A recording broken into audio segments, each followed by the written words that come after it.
Soy plenamente consciente de esta gran gerencia y de los deberes y pesadas responsabilidades que conlleva la soberanía. Las palabras cayeron como un trueno en los salones centenarios del Palacio de Buckingham. Con efecto inmediato, Camilla Parker Bowles dejaba de ser reina del Reino Unido. El rey Carlos III se dirigió a la nación con una voz contenida y precisa. Cada frase atravesaba siglos de protocolo real como una joya afilada sobre seda. El recinto quedó inmóvil, ni un suspiro ni un murmullo, solo la sensación de que la historia se estaba reescribiendo ante los ojos del mundo. La mandíbula del príncipe William se tensó apenas perceptible. A su lado Catherine buscó su mano bajo la mesa. Los nudillos blancos delataban la presión del instante. En ese silencio compartido ambos comprendieron que nada volvería a ser igual. ¿Qué podía empujar a un monarca que esperó 7 décadas para ceñirse la corona a firmar un decreto tan devastador? ¿Qué revelación, qué traición, qué acto imperdonable había fracturado a la familia real desde dentro? La respuesta no estaba a la vista. Yacía enterrada entre intrigas palaciegas, expedientes médicos y una llamada nocturna que lo destapó todo. Antes de adentrarnos en el escándalo que sacude a la Commonwealth hasta sus cimientos, conviene preguntarse algo. ¿Has confiado alguna vez por completo en alguien para descubrir después que estaba orquestando tu caída desde el principio? Eso fue exactamente lo que ocurrió tras esas puertas doradas. No se trata de un drama más, es una historia de poder, manipulación y de una reina que lo apostó todo y perdió de forma estrepitosa. Hay un detalle del que casi nadie habla. El rastro de pruebas conduce no a uno sino a 2 conjuntos de historiales médicos, a llamadas cifradas, a medianoche, y a una conspiración que conecta Buckingham con California. Permanece atento porque lo que sigue cambiará por completo tu manera de ver la monarquía contemporánea. Y créeme, la verdad es mucho más impactante que cualquier titular. Volvamos al anuncio. Al instante que colapsó Internet y dejó al mundo sin palabras, el ambiente dentro del Palacio de Buckingham era opresivo. Cortinas de terciopelo carmesí absorbían el sonido mientras retratos dorados de monarcas pasados parecían observar con severidad. No era un discurso más, era un ajuste de cuentas. Carlos III, visiblemente debilitado por su lucha contra el cáncer, avanzó hacia el atril de roble antiguo. Las luces de televisión marcaban sombras profundas en su rostro, revelando un cansancio que ni la compostura real podía ocultar. Al hablar de su salud deteriorada, su tono se mantuvo firme, el de un hombre que pasó la vida preparándose para el deber, incluso cuando ese deber exige lo impensable. Entonces, luego la primera sacudida, abdicó del trono. Las cámaras giraron frenéticas. Los periodistas se inclinaron hacia adelante mientras las alertas zumbaban en milones de teléfonos. Abdicación. En la monarquía británica esa palabra pesa como una crisis en sí misma, evoca el precedente de Eduardo de Witt y señala el cierre abrupto de una era. Pero Carlos no había terminado. Su mirada se endureció al posarse en la reina Camila. Ella, vestida de verde esmeralda, irradiaba aplomo. Una mujer que había sobrevivido a décadas de escrutinio público y que por fin había alcanzado la corona. Esperaba un momento ceremonial, el traspaso ordenado, a William su papel como madrastra digna acompañando la transición. Lo que no esperaba era la acusación. Por la presente, la reina Camila queda despollada de todos los títulos y privilegios reales. El salón pareció perder el equilibrio. Incluso William, entrenado desde niño para dominar cada gesto, no pudo ocultar su asombro. Catherine permaneció inmóvil, pero sus manos entrelazadas delataban el terremoto que sacudía su interior. En ese segundo suspendido, la monarquía dejó de ser un símbolo inmutable y pasó a ser un escenario donde el poder, la verdad y la traición colisionaban sin retorno. La justificación fue demoledora. Camila fue señalada por alterar los informes médicos del rey, por manipular diagnósticos y por intentar tomar el control de la monarquía mientras su esposo luchaba por su vida. Basta observar su reacción en esas imágenes de archivo para percibir algo extraordinario: el instante exacto en que una fachada cuidadosamente construida se resquebraja. El pañuelo de seda casi se le escapa de los dedos. Los ojos se le abren no por miedo sino por incredulidad. Lo había previsto todo, cada contingencia, cada escenario, cada posible amenaza, excepto esa quedar expuesta por el hombre al que creía haber engañado. Piénsalo un momento. Imagina la frialdad y el cálculo necesarios para modificar los registros médicos de tu propio marido mientras combate un cáncer. ¿Qué clase de ambición empuja a alguien hasta ese límite? La rueda de prensa se disolvió en el caos. Los periodistas se atropelaban con preguntas, los teléfonos no dejaban de sonar y la coreografía, impecable del protocolo real se hizo añicos como porcelana fina contra el mármol. William y Catherine salieron con rapidez. Su silencio pesó más que cualquier comunicado. Avanzaban como quienes huyen de un edificio en llamas. Porque en muchos sentidos eso era exactamente lo que estaba ocurriendo. La reacción global fue inmediata. En cuestión de minutos el planeta estaló. El rey abdica, traición en la corona, gritaban las pantallas en Londres, Nueva York, Tokio o Sydney. La historia se apoderó de todos los usos horarios de todas las plataformas de cada conversación. Y aquí es donde el relato se vuelve aún más complejo. La opinión pública se partió en dos. Una mitad aplaudió la valentía de Carlos, por fin decían, un monarca que antepone la justicia a la lealtad personal, un rey que se niega a permitir que la ambición corrompa la corona incluso cuando esa ambición adopta el rostro del amor. La otra mitad lo cuestionó todo. ¿Fue realmente un acto de justicia o una maniobra de poder cuidadosamente calculada?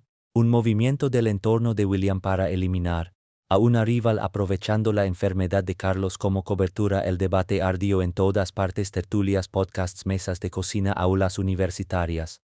Todos tenían una opinión, todos tomaron partido. Y por encima de todo una pregunta resonaba más fuerte que las demás: ¿qué ocurrió en realidad tras esas puertas cerradas? ¿Qué puede llevar a un hombre a destruir su propio matrimonio ante el mundo entero?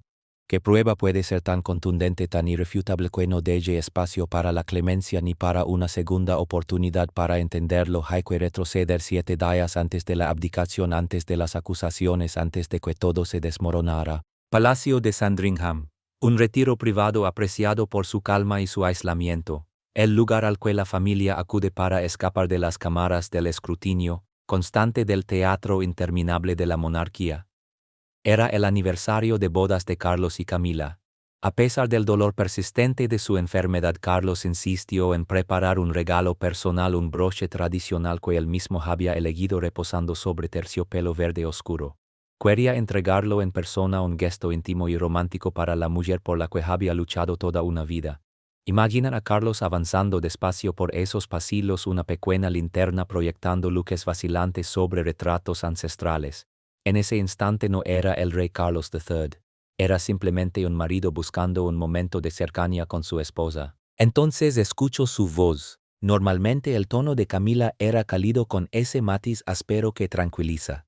Pero esta vez era distinto, más duro, más frío, imperativo. Estaba al teléfono. El protocolo indicaba que debía anunciarse. Pero algo instinto, temor, esa intuición que se activa cuando algo va terriblemente mal, lo dejó inmóvil frente a la puerta de roble al lado. Lo que oyó a continuación lo cambió todo. No quiero que suene alarmista, dijo Camila con la serenidad de quien habla de arreglos florales. Quiero que suene más grave de lo que realmente es. Incluye la expresión correcta: agotamiento severo, reposo indefinido recomendado. Eso convencerá al consejo de que el rey necesita una recuperación prolongada. Hablaba con Harland, el doctor Harland, el médico personal de Carlos, el hombre al que confiaba literalmente su vida, y Camila le estaba indicando cómo falsear los informes médicos. ¿Te imaginas ese momento? El hombre que amas se está muriendo de cáncer y tú permaneces tras una puerta escuchando a tu esposa organizar tu apartamento político. Carlos quedó inmóvil, la caja de terciopelo pesándole cada vez más entre las manos, y aún así ella no había terminado. La conspiración se volvió aún más profunda. Camila marcó de inmediato otro número y esta vez su voz ya no ocultaba la excitación. Era la energía de alguien que se siente a un paso del jaque mate. Perfecto. Entonces avanzamos, dijo con determinación.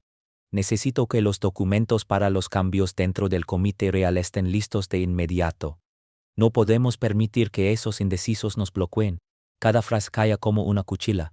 Aquello no era solo una manipulación médica. Era un golpe cuidadosamente diseñado, planificado con frialdad y oculto bajo la apariencia de una preocupación respetable. La condición de Charles lo obligara a apartarse continuo. Durante ese tiempo estableceré un consejo de regencia temporal para garantizar la estabilidad.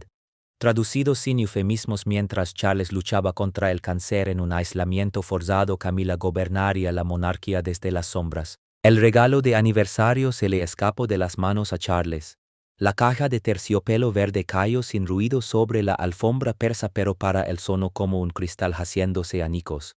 Todo lo que simbolizaba ese objeto peso de golpe, años de devoción, décadas de lucha por aceptación, una vida entera eligiendo a esa mujer por encima del deber del protocolo y hasta de la aprobación de su propia madre. Todo reducido a una pieza más dentro del juego de poder de otra persona. Charles retrocedió sin hacer ruido y regresó solo a sus aposentos.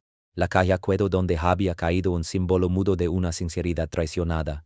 Pero lo que nadie sabía entonces era esto: el rey Carlos de Tiri no quedó destruido, quedó encendido. A partir de ese instante Carlos desapareció por completo de la vida pública. Oficialmente se habló de reposo médico estricto. La prensa difundió informes sobre el agravamiento de su estado y se multiplicaron las especulaciones sobre su capacidad para seguir reinando. Sin embargo, detrás de esa fachada de enfermedad y retiro, Carlos estaba librando su propia guerra. Sabía que cada movimiento sería observado no por enemigos lejanos sino por personas de su entorno más cercano, posiblemente informando a Camila. Por eso actuó con precisión quirúrgica, apoyándose en la disciplina aprendida durante su paso por la Marina Real y en las lecciones silenciosas que había absorbido al ver gobernar a Isabel II con una eficacia implacable. Su primer paso lo llevó a la biblioteca privada del Palacio de Buckingham, una estancia serena donde reposan siglos de historia celada. Allí accedió a archivos médicos confidenciales y lo que encontró fue explosivo. Había 2 informes distintos, ambos con su nombre, ambos fechados en su revisión más reciente y ambos con el sello oficial del Dr. Harland. Sin embargo, sus contenidos no podían ser más opuestos. El primero, el original obtenido discretamente gracias a una enfermera leal, describía una condición estable que requería seguimiento pero sin peligro inmediato para su vida ni para su capacidad de gobernar. El segundo, el que había circulado entre el Consejo Real y los asesores principales, pintaba un cuadro alarmante: deterioro severo, agotamiento nervioso, recomendación de reposo indefinido y posible intervención. Carlos colocó ambos documentos lado a lado bajo la lámpara. La prueba era irrefutable. Camila había presionado a su médico para fabricar registros falsos y crear una crisis que justificara apartarlo del poder. Pero la evidencia por sí sola no bastaba. Carlos necesitaba comprender el alcance completo del complot, quién más estaba implicado, hasta dónde legaba todo aquello, y fue entonces cuando Catherine, princesa de Gales, entró de lleno en la historia. Kate es meticulosa hasta el extremo, obsesiva con los detalles. Mientras organizaba correspondencia interna relacionada con asuntos médicos, una tarea administrativa que la mayoría consideraría tediosa, notó algo extraño: una serie de correos electrónicos entre Camila y el Dr. Harland enviados a horas irregulares, muchas veces entrada la noche. El lenguaje era ambiguo, deliberadamente impreciso. No hablaban de salud sino de arreglos y calendarios. Un mensaje en particular destacó de inmediato: un correo de Harland dirigido a Camila con un archivo adjunto titulado simplemente Plan B. El instinto de Catherine se activó al instante. Siempre había tratado a Camila con respeto, al fin y al cabo había hecho feliz a Charles, pero aquello superaba con creces un conflicto familiar. Era algo mucho más oscuro. Sin dudarlo, llevó todo el material a William. Ya que entender la posición en la que él se encontraba, ya estaba aplastado por la preocupación por su padre y por la ansiedad de un futuro que se le venía encima a toda velocidad. Ahora además debía enfrentarse a la posibilidad de que el corazón mismo de la monarquía estuviera siendo manipulado desde dentro. El peso de convertirse en rey mucho antes de lo previsto cayó sobre William como una losa. Al leer los hallazgos de Catherine, su rostro se endureció línea por línea. Durante años había respetado a su madrastra, convencido de que había aportado estabilidad y una felicidad genuina a los últimos años de Charles. Pero las pruebas destrozaron esa convicción como un martillo sobre el hielo. Desde ese instante William y Catherine pasaron a formar parte activa de la investigación. 3 generaciones de la familia real, Charles, William y Catherine, comenzaron a trabajar en secreto para destapar una conspiración que se estaba gestando dentro de sus propios muros. Las pruebas no dejaron de acumularse. William y Catherine se movieron con la precisión de agentes de inteligencia, usaron canales cifrados, evitaron las zonas del Palacio de Buckingham con mayor vigilancia y solo confiaron en un círculo mínimo de colaboradores leales. El objetivo era claro: el Dr. Harland. Tras un análisis minucioso de metadatos telefónicos y registros de los servidores del palacio, encontraron algo decisivo: una conversación telefónica grabada entre Camila y Harland. Cuando William la escuchó, una mezcla de ira e incredulidad lo atravesó. La voz de Camila sonaba controlada, fría, sin el menor atisbo de arrepentimiento, dando instrucciones para exagerar el estado médico del rey, utilizando términos alarmantes diseñados deliberadamente para apartar a Charles de toda función oficial. Era incontestable, demoledor. Todo fue elevado ante Charles: la grabación, los 2 informes médicos contradictorios, la cadena de correos electrónicos, cada pieza cuidadosamente documentada. Charles tomó el dispositivo con manos temblorosas y presionó reproducir. Escuchar a su esposa hablar de él como un obstáculo, como un problema a gestionar y no como un hombre al que amar, dejó una marca profunda e irreversible en su interior. Sin embargo, Charles era un monarca y los monarcas no pueden permitirse el colapso emocional. A pesar del dolor, tomó una última decisión: daría a Camila la oportunidad de confesar. No por compasión ni por amor, sino como un último acto de equilibrio moral, un intento final de rescatar un resto de dignidad del naufragio de su matrimonio. El encuentro tuvo lugar en un pequeño salón privado. Solo ellos dos y un silencio opresivo. Camila entró con una seguridad ensayada. Había percibido la distancia emocional de Charles en los últimos días, sí, pero confiaba en que su encanto y décadas de experiencia navegando la política palaciega la protegerían. Esbozó una sonrisa tenue buscando despertar su simpatía. Charles no mostró las pruebas de inmediato. La miró fijamente con unos ojos que mezclaban la tristeza de un marido traicionado y la autoridad de un soberano. Con calma, casi con suavidad, le preguntó por su preocupación por su salud y por sus recientes comunicaciones con Harland. Camila lo negó todo. Con un suspiro calculado y una tristeza cuidadosamente construida, lo atribuyó a malentendidos. Afirmó que sus acciones nacían únicamente del miedo por su bienestar e incluso desvió la culpa sugiriendo que cortesanos celosos habían inventado rumores para debilitarla y fracturar su matrimonio. Aquellas negaciones audaces, la total ausencia de remordimiento, apagaron la última chispa de esperanza en Charles. En ese instante comprendió con absoluta claridad que no había arrepentimiento, solo estrategia. Cuando Camila se marchó aún envuelta en la pose de esposa herida, Charles supo que su camino estaba decidido. Su dolor personal no podía imponerse a su deber como rey. No dejaría a William una monarquía corroída por el engaño y la conspiración. Sin demora convocó a su secretario privado. La decisión era definitiva: abdicaría formalmente y transferiría la corona a William de inmediato. Y más aún, el plan de Camila y todas las pruebas que lo respaldaban serían presentadas íntegramente ante el Consejo Real. La justicia no se ocultaría, seria, pública e inequívoca. Sentado ante su antiguo escritorio, Charles tomó la pluma y comenzó a firmar el Nuevo Testamento y el decreto de abdicación. Cada firma selaba el final de una era y pesaba como plomo. También escribió una última nota manuscrita a Camila, breve, íntima, despojada de toda ceremonia, una despedida que nunca sería enviada pero que necesitaba ser escrita. Al cerrar el sobre sencillo, ya no estaba poniendo fin solo a un reinado. Estaba cerrando un capítulo de su vida que lo había definido durante décadas. 70 años esperando la corona, alcanzarla por fin y renunciar a ella en menos de 2, no por enfermedad sino por traición. ¿Cuántos serían capaces de elegir el deber por encima de la felicidad personal, la justicia por encima del amor? Las consecuencias se sintieron de inmediato. Los días posteriores al anuncio transformaron al Reino Unido. La coronación de Guillermo V no fue solo una ceremonia, sino una catarsis colectiva. El ahora rey William apareció en el histórico balcón del palacio con una serenidad y una autoridad que desmentían el caos de las semanas previas. A su lado, la reina Catherine irradiaba una confianza absoluta en su esposo, en el camino elegido y en la rectitud de sus decisiones. Las multitudes no solo celebraban la llegada de un nuevo monarca, presenciaban algo más profundo: la recuperación de la integridad de una institución que parecía haber estado al borde de la corrupción. El relato mediático dio un giro radical. Los titulares estridentes dejaron paso a análisis reflexivos que elogiaban el coraje moral de Charles y la firme determinación de William.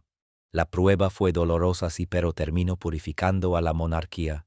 Sin embargo, mientras Londres estallaba en júbilo, otra historia se desarrollaba casi por completo en silencio. Camila, despojada oficialmente de todos sus títulos reales, recibió la orden de abandonar el palacio de Buckingham.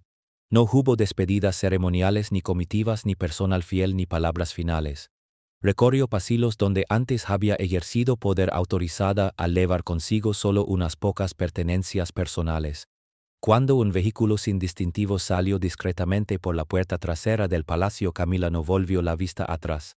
El gesto que antano reflejaba orgullo, ambición y desafío ahora estaba vacío, desprovisto de emoción. Su destino fue una mansión aislada en el sur del país rodeada de campos y bosques, apartada del mundo. Una condena de soledad silenciosa y persistente, más pesada que cualquier castigo visible. Mientras tanto, Charles Yanore se preparaba para retirarse por completo de la vida pública. Se refugió en una propiedad privada, decidido a concentrarse en su recuperación y en el silencio que durante toda su vida le había sido negado. La distancia de la capital le trajo una paz inesperada. Aunque había renunciado tanto a la corona como a su compañera, recuperó algo mucho más esencial: la claridad de conciencia. En ese retiro comenzó a escribir. Más allá de documentos oficiales, se entregó a un libro profundamente personal, una memoria íntima del capítulo final de su reinado. En sus páginas dejó constancia de todo: el descubrimiento de la traición, la investigación secreta junto a William y Catherine, el día en que dictó sentencia ante el Consejo Real.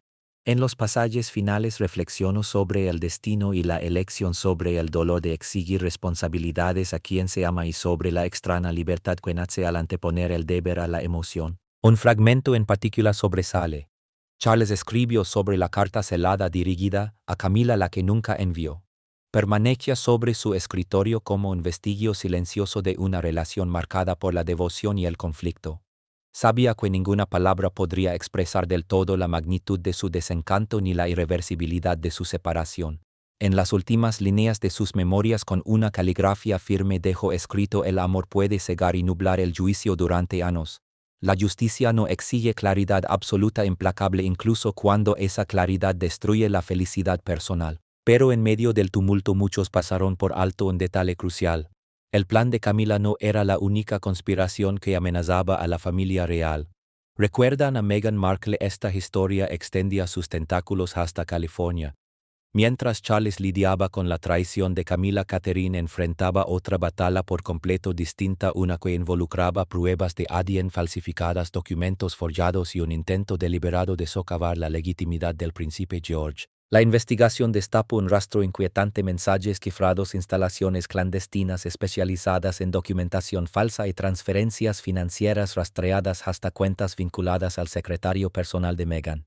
Catherine no legó a esto por casualidad. Lo persiguió con la misma meticulosidad con la que había descubierto los correos de Camila.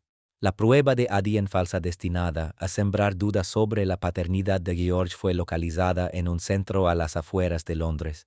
Cuando se presentó evidencia de transferencias y correos electrónicos, el director del lugar confesó: recibí órdenes a través de un intermediario, declaró con la voz temblorosa, describiendo muestras de diseño detalladas y pagos canalizados mediante múltiples capas de cuentas. Catherine presentó todas las pruebas en una reunión a puerta cerrada en Buckingham Palace: informes falsos, transferencias, correos de encargo, confesiones y análisis técnicos.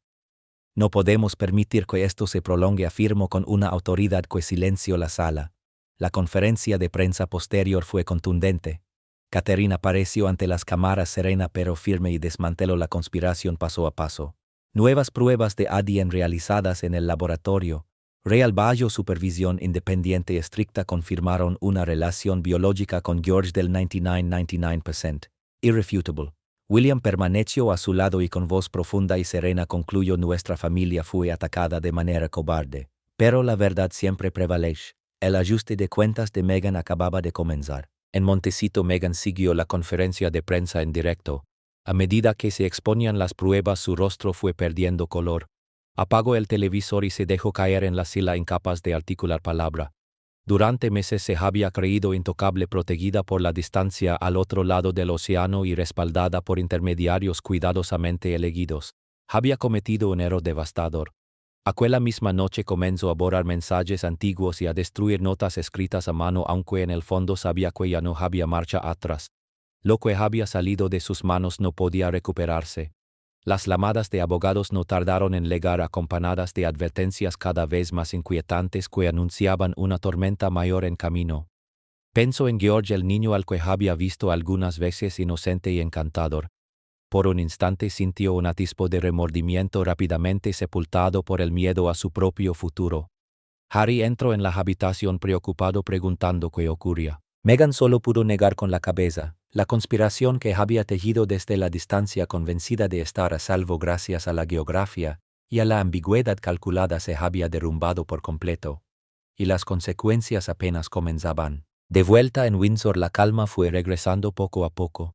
Catherine se sentó junto a George en la habitación infantil leyéndole como siempre. El niño reía con naturalidad. Ya no había preguntas confusas ni miradas de temor. Mamá siempre deberá protegerle, susurró. En lo más profundo de su corazón, Catherine sabía que la lucha no había terminado, pero también que había ganado el punto de inflexión decisivo. La ceremonia de coronación del rey William se desarrolló con una solemnidad poco habitual.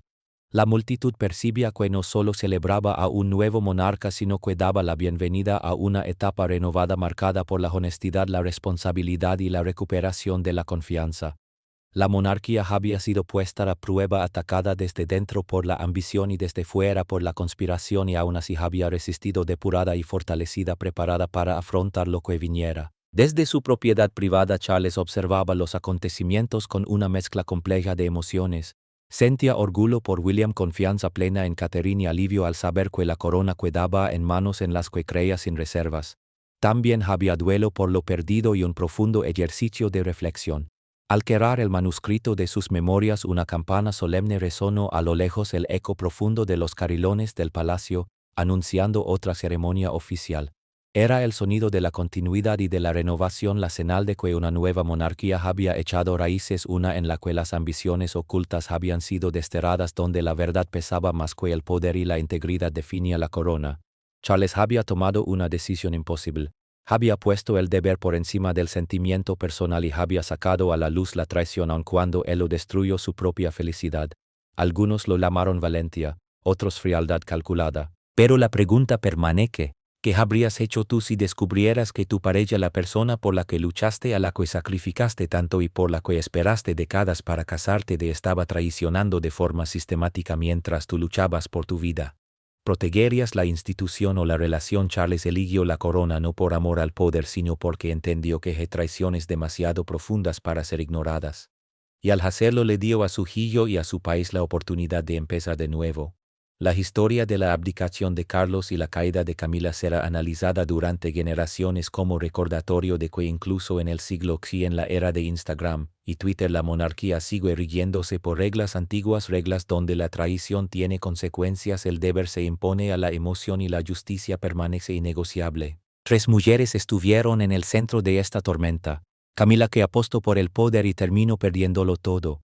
Meghan, que conspiró desde la distancia y ahora enfrenta las consecuencias de sus actos. Y Catherine, que luchó con una determinación silenciosa pero implacable para proteger a su familia y salió victoriosa. Junto a ellas, 3 hombres fueron puestos a prueba.